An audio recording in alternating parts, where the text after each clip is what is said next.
Hello friends, welcome to NS foods.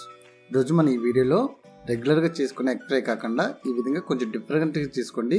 ఇది చాలా కమ్మగా ఉంటుందండి. ఒక్కసారి చేసుకున్నారంటే మళ్ళీ ఇదే విధంగా చేసుకుంటారు. అంత కమ్మగా ఉంటుంది ఎగ్ ఫ్రై అనేది. ఒక్కసారి ఈ విధంగా ట్రై చేసి చూడండి. ముందుగా దీనికోసం మిక్సీ జార్లో 1 టేబుల్ స్పూన్ జీలకర్ర తీసుకోవాలి. అదేవిధంగా కొంచెం లవంగాలు ఒక 4, అలాగే 3 యాలకులు, ఒక 1/2 టేబుల్ స్పూన్ మిరియాలు, అలాగే కొంచెం చెక్క. ఇవి తీసుకున్నాక ఇప్పుడు వీటి మొత్తాన్ని ఒకసారి గ్రైండ్ చేసుకోవాలి. ఈ విధంగా గ్రైండ్ చేసుకున్న తర్వాత ఇప్పుడు ఇందులో ఒక పెద్ద వెల్లుల్లిపాయని రెమ్మలు తుంచి వేసుకోవాలి. ఇప్పుడు ఇందులోనే 2 టేబుల్ స్పూన్ కారం యాడ్ చేసుకోవాలి. అలాగే రుచికి సరిపడా కల్లుప్పు యాడ్ చేసుకోవాలి.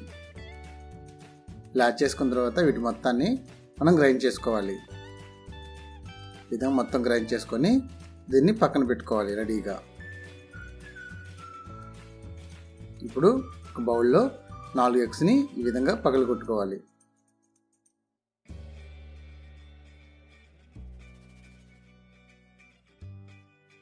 ఇలా కొట్టుకున్న తర్వాత దీని మొత్తాన్ని మనం బాగా కలుపుకోవాలి.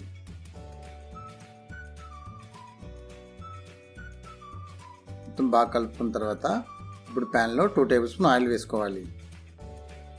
ఆయిల్ అనేది బాగా హీట్ ఎక్కిన తర్వాత ఇప్పుడు ఇందులో మనం ముందుగా ప్రిపేర్ చేసుకున్నటువంటి ఎగ్ మిక్చర్ని ఇందులో వేసుకోవాలి.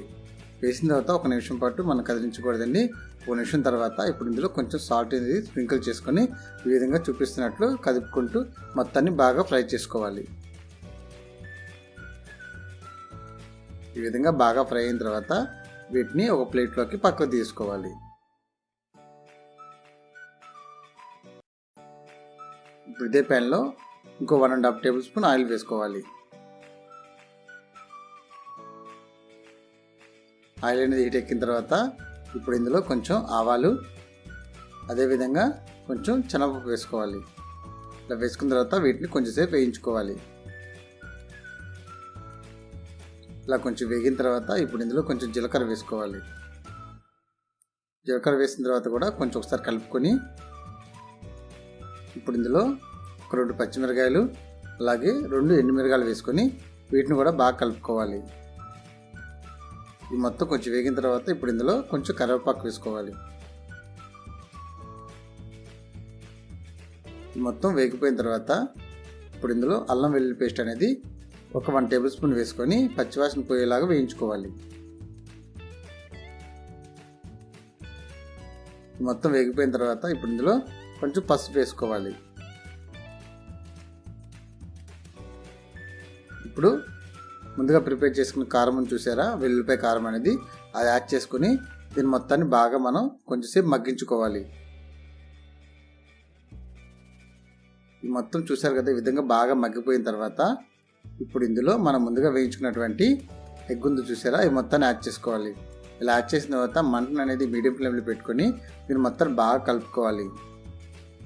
ఈ మసాలా అనేది ఎగ్కి మొత్తం బాగా పట్టేలా చూసుకోవాలి. చూసారు కదా, ఈ విధంగా బాగా పట్టేలా చూసుకోవాలి. మొత్తం బాగా పట్టిన తర్వాత ఇప్పుడు స్టవ్ ఆఫ్ చేసుకోవాలి. ఈ విధంగా స్టవ్ ఆఫ్ చేసుకొని మన వేడి అన్నంలో మనం సర్వ్ చేసుకుని తింటే చాలా కమ్మగా ఉంటుందండి. ఒక్కసారి ట్రై చేయండి. ఒక్కసారి తిన్నారంటే మళ్ళీ ఇదే విధంగా చేసుకుంటారండి. అంత కమ్మగా ఉంటుందండి. ఒక్కసారి చేసి పెట్టండి. అంతే ఫ్రెండ్స్, చూసారు కదా. ఈ వీడియో కనుక మీకు నచ్చినట్లయితే లైక్ చేయండి. మరిన్ని నా వీడియో కోసం మా ఛానల్ సబ్స్క్రైబ్ చేసుకోండి. మీరు కూడా ట్రై చేసి మీకు ఎలా వచ్చిందో కామెంట్ రూపంలో తెలియజేయండి. Thank you for watching this video.